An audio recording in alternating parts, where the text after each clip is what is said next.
Hello, welcome to EPG Pathshala. I am Dr. Anurekha Chariwag, Assistant Professor, Savitribai Phule, Pune University. And at present, I am going to discuss the topic village studies in India. The important question as sociologists or as students of sociology is to ask the question that why should we do village studies? There could be two reasons for it. One, historically, if one looks at the trajectory of sociology in India, village studies was an important analytical and methodological point of entry to understand India. And two, given the recent agrarian crisis where a large number of farmers are committing suicide, it is also very important to understand what is the idea of village that we can understand for it today. The other very important thing is three extremely important leaders of the Indian state or the Indian nation, Mahatma Gandhi, Jawaharlal Nehru and Dr. B.R. Ambedkar, had three extremely opposing viewpoints with regard to village studies. For Mahatma Gandhi, it was a romantic idealized version of village where it argued that one needs to go back to the village if one wants to understand real India. For Nehru, it was a symbol of backwardness in terms of lack of development, and therefore he wanted an Indian state to be organized which is away from villages, modernized state. And for Ambedkar, it was mostly in terms of an idea of village which was based upon inequality, especially in terms of caste oppression. And he argued about how Indian villages are a bedrock of inequality and therefore needs to be addressed and debated and analytically argued. Village studies in India. Introduction. It is important to recognize that for social scientists in India, village has not been only an important objective of empirical reality, but also a critical sociological reality, the base of a number of methodological and theoretical conceptualizations. The genre referred to as village studies has been given a very significant identity to sociology practiced in India, which is reflected in the vast body of sound academic debates engaging with the sociological reality of villages in India. Within the history of sociology in India, the decades of the 1950s and the 1960s is recognized for its stimulating, insightful and academically enriching conceptualizations referred to as village studies that has played an important role in establishing a sound disciplinary tradition of inquiry. Drawing upon the works of scholars part of the village studies and others who have engaged with it, this module on village studies in India deals with four broad questions. 1. Why is the village significant in the imagination of India? 2. How does the Indian state perceive the village and what is the nature of its interventions? 3. How have the social scientists, especially social anthropologists and sociologists, perceived village in their analysis of India? And 4. Is there still a relevance for village studies in India? Engaging with these questions will help students of sociology to understand 1. To what extent does the village in India play a role in creating, legitimating and representing its identity? 2. Mapping the growth of sociology discipline in India through the rich intellectual debate on village studies. 3. Help students of sociology to examine the way sociologists in India engage with India as a category of analysis. 4. It will help students understand the politics of process of creating an image representing the diversity of a country like India. It is important to understand that engaging with the Indian state, especially its policies, programs and visions specific to the village will help us conceptualize where and how the village fits within the larger framework of the Indian nation. Finally, an analysis of the works of scholars working on villages in India will reflect upon how they have dealt with issues of caste, kinship, gender, economy, religion, culture, power and politics structured within villages, and what are the methodological challenges and theoretical contributions made by scholars. Further, it will also help us in mapping the manner in which sociology in India furthered and developed. This module will have 3 sections, each one dealing with the question posed above, and will be followed by a concluding section which will discuss the relevance of village studies in India. Section 1. Why is the village significant in the imagination of India? The idea of village as a signifier of Indian society is a result of colonial investigative modalities.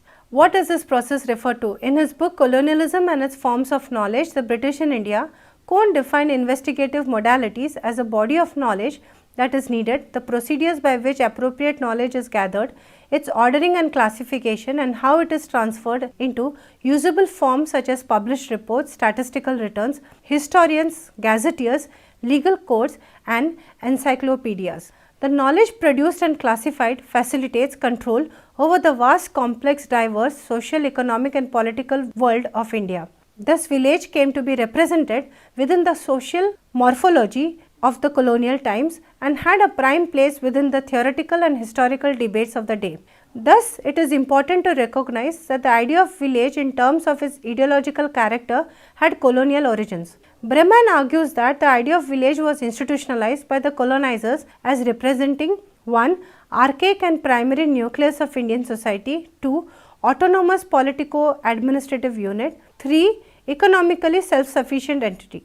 To the above added features such as subsistence agriculture, how technology, crafts, services, timelessness of lifestyles and immobility of people tied to land. Such a perspective influenced nationalist thinking, and one could see national identity as projection of village as representing repository of civilizational ideals of Indian nation. Village thus became the epitome of India's golden past with its suggestions of egalitarianism, primitive democracy and pristine harmony. The village in the national imagination was a product of the British colonial rule, and through the writings of the colonial administrators that India was constructed as a land of village republics. India was essentialized into a land of villages where the British colonial rulers imputed qualities of autonomy, stagnation and continuity to the village life in the subcontinent. It thus helped to justify the rule over the subcontinent. The idea of village was accepted as given, characterizing the essential Indian realities.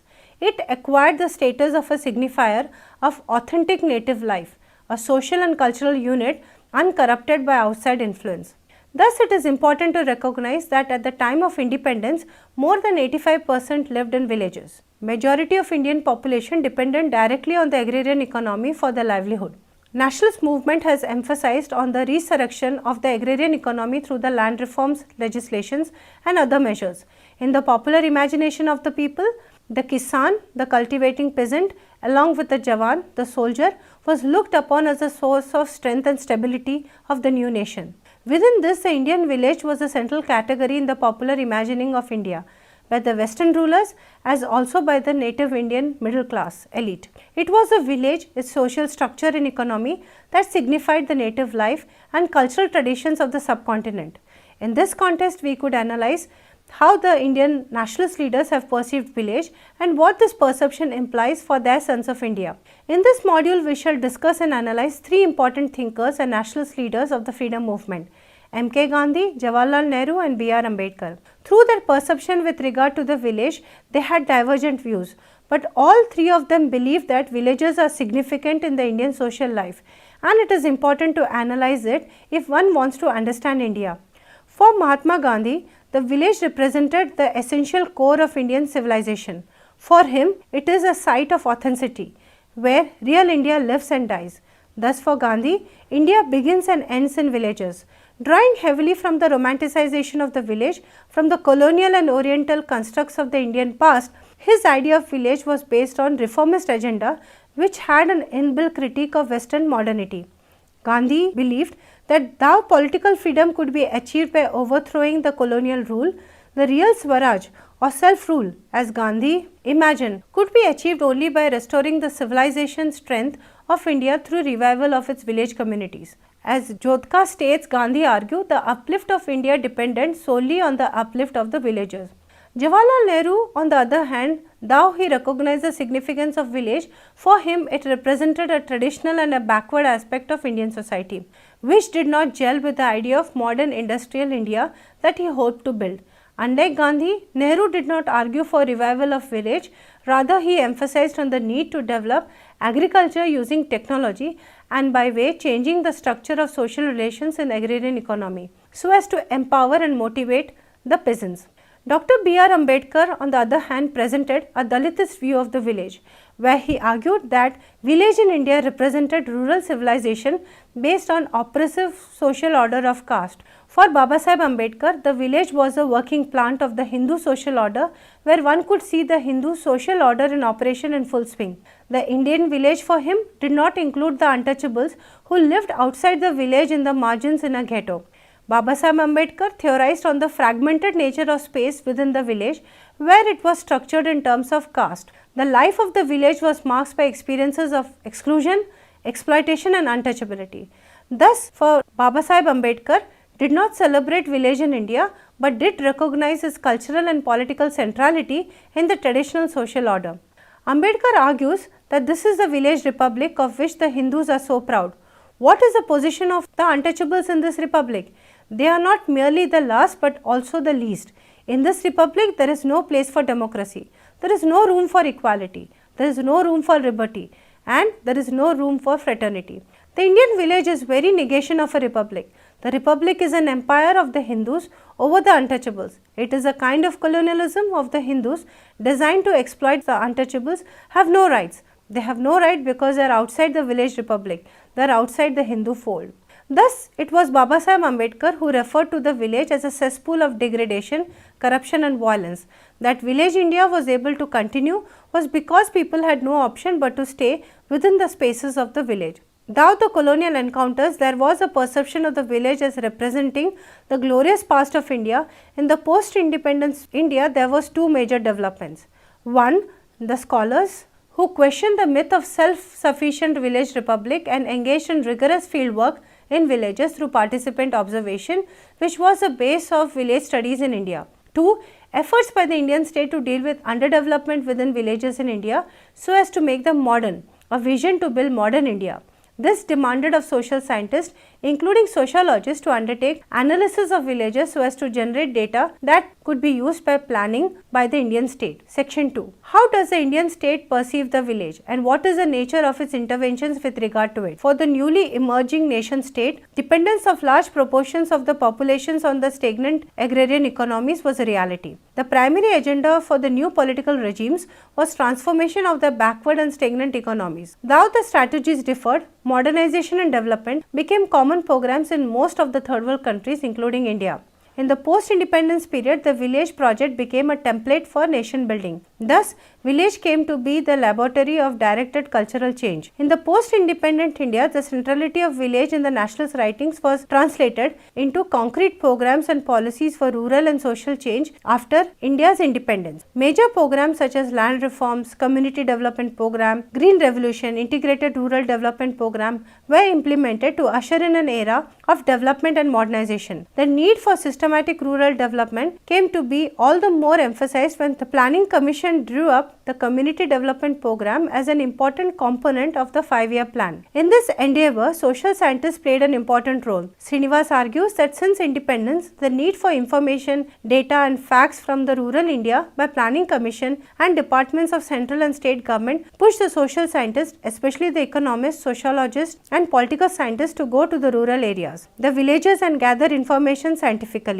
This information was important as the machineries of the government planned how to allocate resources for development and analyze how and whether different sections of people were benefiting from the development programs. Bremen argues that the state-led to rural development was critical. According to him, the discourse on rural development, that is village developmentalized, encompasses the village colonized, village nationalized and the village anthropologized. Thakur develops an important argument where he states that the intervention of the state through the policies of rural development has changed the empirical and conceptual nature of village in India. It is important to realize that village studies in India have to engage with different parameters of defining village, as the rural development discourse is changing the very meaning of village. In India, a village is employed to describe a state of either the presence, absence or degrees of development. Thus, rural development is a medium through which village is placed in relation to national development. What is interesting is that the state, through its policy of rural development, conceptualizes village as a typical common village for the purpose of rural development.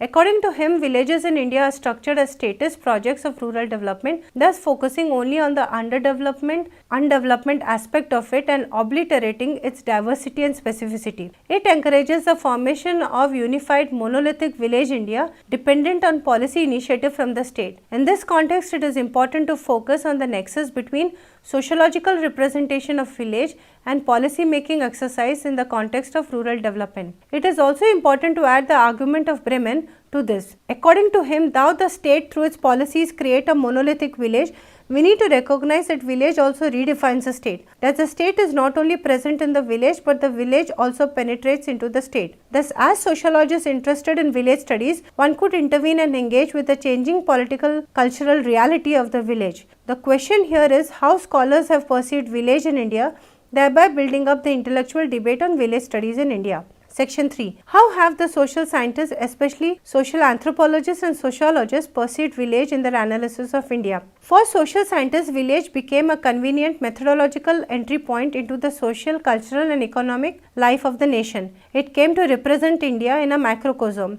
an invaluable observation center where one could see, observe and participate. Based on such participant observation, reflect and theorize. Bethe, while analyzing the intellectual tradition of village studies in India, argues that the importance of village within Indian civilization is to be understood not simply in demographic but also normative terms. The village was not merely a place where people lived, it had a design in which were reflected the basic values of Indian civilization. A large number of village studies were carried out by social anthropologists during the 1950s and 60s, which tried to understand the fundamental nature of social relations in the Indian society.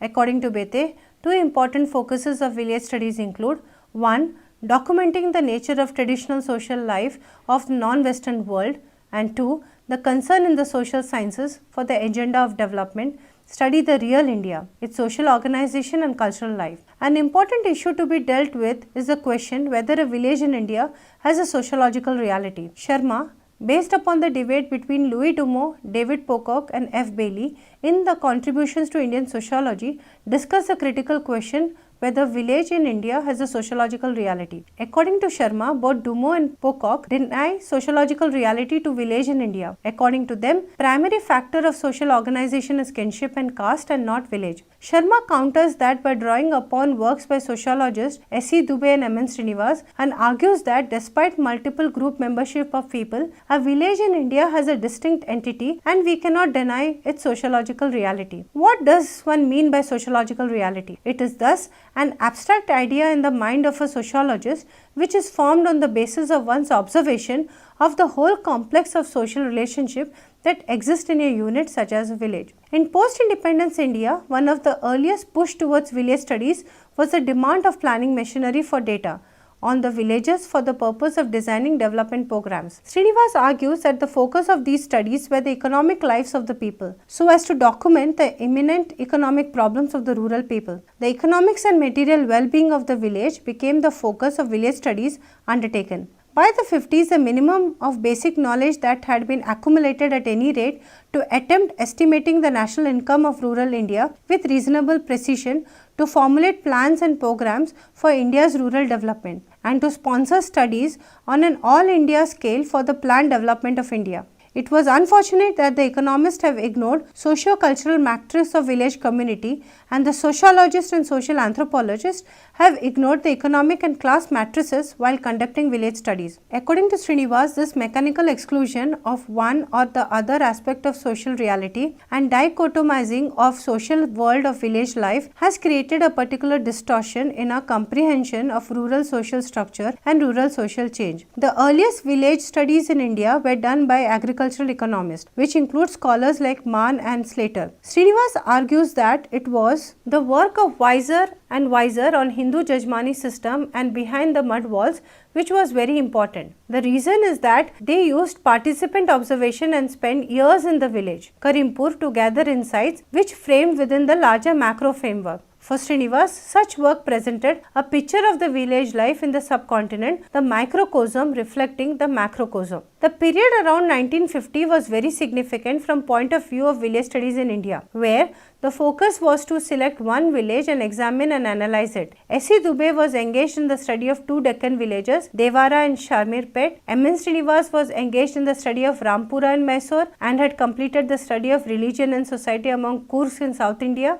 Mandelbaum was engaged in the Kota village of the Nilgiri Hills, Opler in the village of Senapur in eastern Uttar Pradesh, Kathleen Gog in the village of Kumbetapau in Tanjore district of Madras state, Marriott in the village of Kishangarlu in Uttar Pradesh, Bailey in the village of Bisipara in the hills of Orissa, Beats in the village of in the Mysore state, and so on. Jyotirmay Sharma in the village in West Bengal, Newal in Gadi village in Himalayas, Miller in a countryside in North Kerala, and Roser in the remote village of Malana. Scholars in India who have done commendable theorizations on village include M.N. Srinivas, S.C. Dubey, Yogesh Atal and Ramakrishna Mukherjee. These have highlighted the need for methodological, scientific and extensive study of agrarian India, experiencing transformation under the impact of directed social change ushered in by the government since independence. As far as village studies are concerned, the year 1955 was extremely important with immense significance for Indian anthropology and sociology,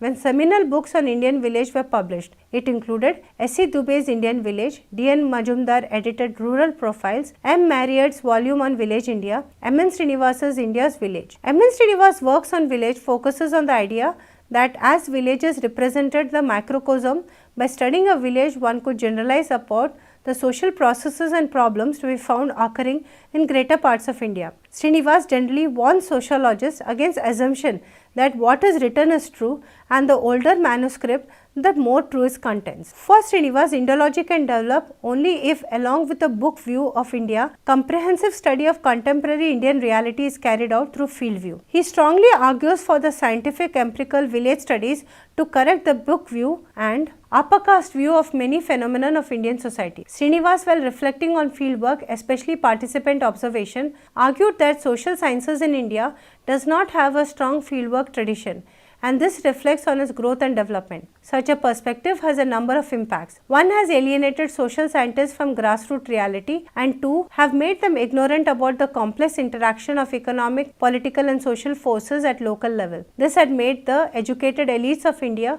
who generally make up class of social scientists, regard the peasant as ignorant, tradition bound and resistant to progress. Gupta argues that social anthropology was challenged of his romanticized notions of village in India, especially with the institutionalization of the field view perspective by Srinivas. S.C. Dubey on village studies in India justifies for the chance in the focus of social anthropologists from tribal studies to village studies by arguing that there is a need for a clear conceptual framework for studying both the structural matrix of village community and the change it is experiencing. For Dubey, a systematic study of village communities will provide the requisite background data from which more purposeful planning can emerge. S.C. Dubey, in his seminal work Indian Village, argues by presenting the physical, demographic and historical details and linking it to the social, economic, caste, political, ritual structures to the ethos and ambience, and is able to provide a vivid portrait of the village. For Yogesh Attal, two questions that were his main concern include: one, the issue of representativeness of village, can a village represent the whole nation, and two, the challenges faced in developing a conceptual framework of village. In situations where a village is in the neighborhood of Delhi is compared with a village in Tamil Nadu, the utility of such comparison is uncertain, and representativeness of the compared village is very much open to question. Further, one also needs to recognize that provinces are organized for administrative purposes and the boundaries are defined mainly geographically, but cultural boundaries do not necessarily coincide with the geographical. Thus, one has to work towards developing Indian village as a conceptual category. Ramakrishna Mukherjee had a very different approach to village studies. Mukherjee provides a historical evolution of village studies in India. He focuses on rural discontent over poverty and squalor, forced the British government to take into consideration the agrarian crisis, and then appointed the first Royal Commission on Agriculture in 1926. According to him, village studies should be used to collect data to understand rural life for better administration purposes. In the year 1957, important works include Bailey's Caste and Economic Frontier, Ramakrishna Mukherjee's The Dynamics of Rural Society, Analysis Using a Historical Perspective, Cater's As Twice Born, a study of community of high caste Hindus. Further, the year 1958 saw the publication of three remarkable village studies. S.C. Dubey's India's Changing Village was the first full-length study of the impact of planned economic development and directed social change on Indian village. Second, D.N. Majumdar's Caste and Communication in an Indian Village is a baseline study seeking to provide the benchmark data on rural progress and social awareness. Third, Oscar Lewis's Village Life in North India was a study seeking some understanding of those aspects of village life which could be germane to the problems facing the community development projects and the program evaluation organization. Scarlett Epstein Economic and Social Change in India was an important study using economic anthropological study of the peasant community. Other important works include Alan Beale's Gopalpur, Y.B. Damle, Iravati Karve's Group Relations in Village Community. The year 1965 witnessed the publication of some significant village studies which broke new ground in the field of exposed potential and possibilities of Indian village studies by exploring newer horizons. These are Andre Bete's Caste Class Power, T.N. Madan's Family and Kinship, Rural Sociology in India, edited by A.R. Desai, was published in 1969. In an important volume, Rural Sociology in India, there were 5 books that engaged with the debates in village studies in India. It included works such as M.S. Rao's Urbanization and Social Change, Ishavaran edited volume and Change and Continuity in Indian Village, Sirsikar's The Rural Elite and Developing Society, Mandelbaum's Society in Indian, and Dumont's Homo Hierarchicus. The aim for presenting a limited chronological order of village studies in India in this module is to highlight that in the decades of the 1950s to early 70s, the focus of sociologists and social anthropologists was on villages, and through that of village studies in India, a rich intellectual heritage was being built up. Since mid-90s, the focus on villages was lost. It was as if, in the words of scholars like Mainz and Yagzi, villages are desperately lost objects in the anthropology of India due to history of ideas beginning with Dumont but continuing through contemporary theoretical concerns that emphasize the deteriorization that accompanies broader cultural flows. It has become tantamount to taboo to write about village. As such, even though the vast majority of Indian population still has powerful links to villages, either as a primary locus of action or through more widely embedded nexus of practices and representations. The question is, are village studies still relevant in India? Conclusion: is there still a relevance for village studies in India? Increasingly, there is a debate with regard to the relevance of village studies in India. Gupta, in his analysis, argues strongly that in recent times there is a withering of the village. According to him, village is no longer a site where futures can be planned, and further the village is shrinking as a sociological reality, though it still exists as a geographical space. For Gupta, one can observe the declining importance of village in India's national culture and also in contemporary political debates in the country that do not have a rural character at all. Such a lack of focus reflects an idea that though the majority of Indians live in villages, the village leaves little impression about the national culture today. Further, this change in the shift of focus on village can be observed in all other forms of village life. Additionally, Gupta argues that the implementation of Panchayati Raj and provisions of participation of women in the local self-governing bodies has certainly affected the nature of leadership, pattern of group dynamics, factionalism in the village social structure. It is thus important to examine the processes by which villagers are leaving their agrarian parts for an uncertain non-agrarian present. Singh observes that this fact in a similar manner that the traditional notion of village studies as being a study of the one end of the rural-urban continuum has now increasingly become unviable due to rapid change in the rural economy, the forces of migration, information revolution and the globalization taking place. In most Indian villages, the need for new innovation, mixes of theoretical paradigms, methods of research and conceptual categories has never been imperative as it is now. Notwithstanding, Shah argues that it still has enthusiasm and faith in village studies when he writes that the rural sector is of course shrinking, but it is still huge and occupies a crucial space in the national economy, polity and society. It is also changing in many respects, and thus we need to understand the reality of both continuity and change. In conclusion, one could argue that we need an interdisciplinary research on villages in India, where the focus would not only be on the application but also on theorization. Further, as Thakur argues, we should recognize that the vernacular literature represented in form of poetry, short stories, novels and other ideas have engaged with the rich diversity and complexity of defining villages in India, and therefore it is quite surprising that professional sociologists and or historians have not dealt with this literature in their conceptualizations of villages. In this module on village studies in India, we first started by analyzing how have the nationalist leaders have perceived villages in India, and we did an evaluation of three distinct perspectives on villages of Mahatma Gandhi, Jawaharlal Nehru and Ambedkar, where the whole ideas in terms of perception of villages were very clear. In the second part of the module, we discussed about how have Indian sociologists understood village in terms of an entry point, both in terms of analysis and methodologically understanding the reality which is offered by Indian society, and therefore village studies is an important component of sociological history in terms of understanding India today. Third, we try to understand that whether in the present times of globalized India, there is a need for or a relevance for village studies in India, but given the fact that India now is experiencing severe agrarian crises, with a large number of farmers committing suicides every day, it is very relevant that we go back to our villages and try to understand the dynamics of agrarian economy that are affecting village life, both in terms of its economics and economy, also in terms of its culture, history, polity, but also the lives of the people who are living in villages.